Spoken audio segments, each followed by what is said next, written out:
Hi everybody, Dennis Sheeran, author of Instant Relevance and Hacking Math, back here again with another entry in my fraction series. And this comes out of a lot of times when I visit classrooms where teachers are teaching addition of fractions, especially addition of fractions with unlike denominators.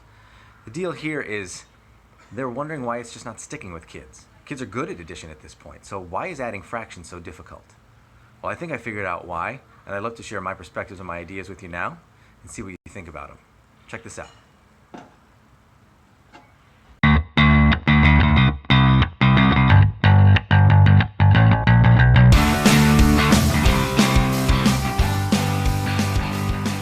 So I want to talk to you today a little bit about adding fractions, like I mentioned.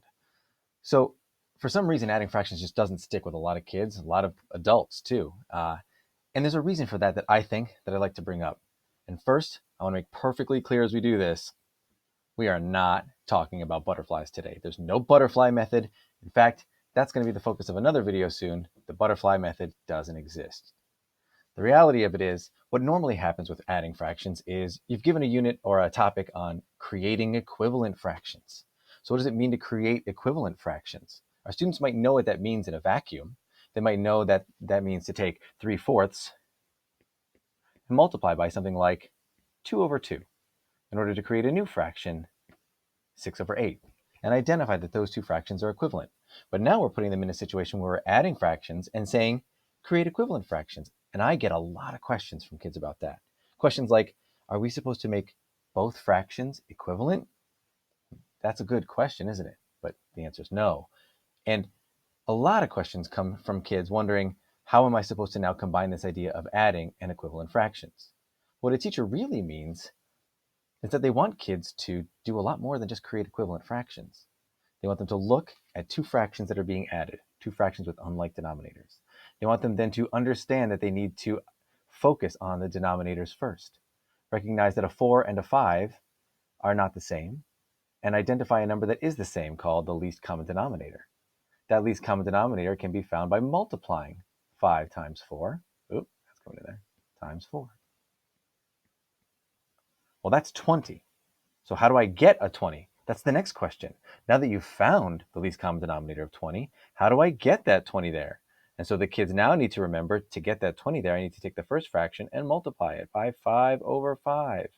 And I need to multiply the second one by 4 over 4. And once I've done that, I now have two new fractions of 15 over 20.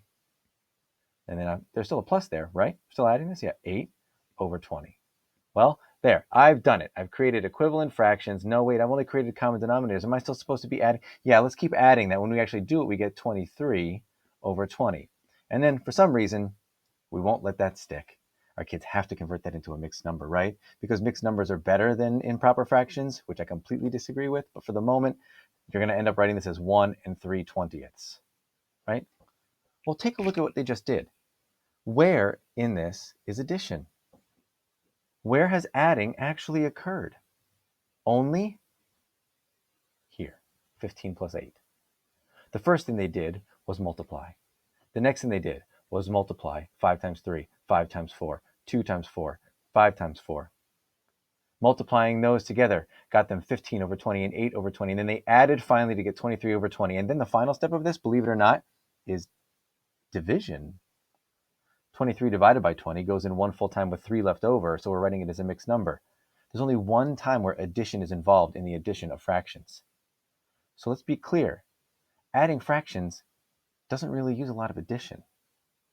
One of the main reasons kids get confused by adding fractions is because they want to add, but they're not supposed to.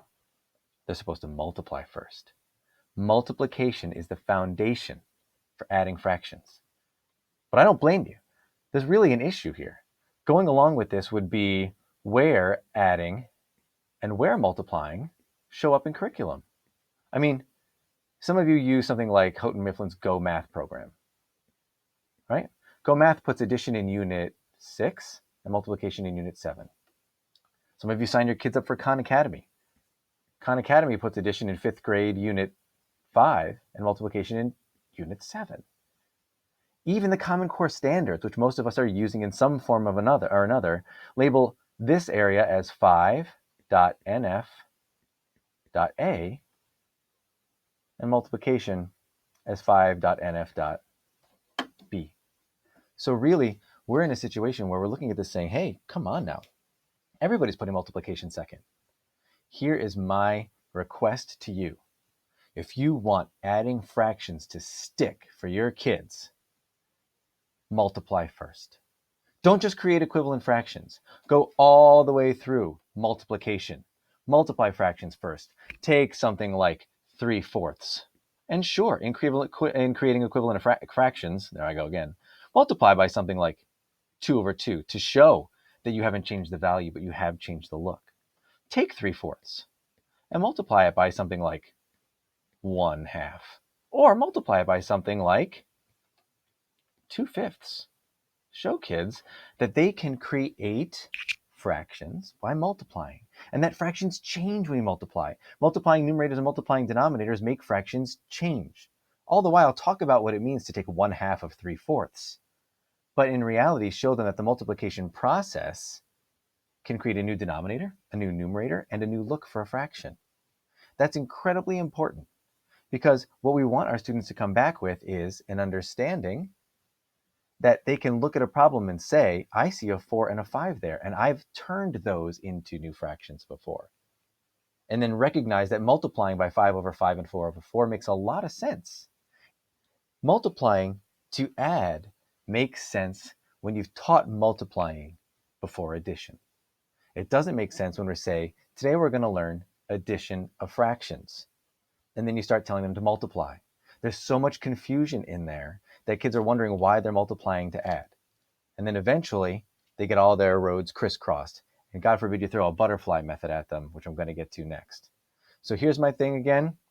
If you want adding fractions to stick with your kids, multiply first. Multiply a lot, and multiply first. Thanks. So what I find pretty interesting is I bring you this video right now on the back end of our COVID-19 school closures. A lot of you are going to be spending some time this summer reorganizing your curriculum, thinking about what's going to be new next year. So if you found this video valuable, first of all, thanks. Give it a like, subscribe to my videos. I hope you find some more.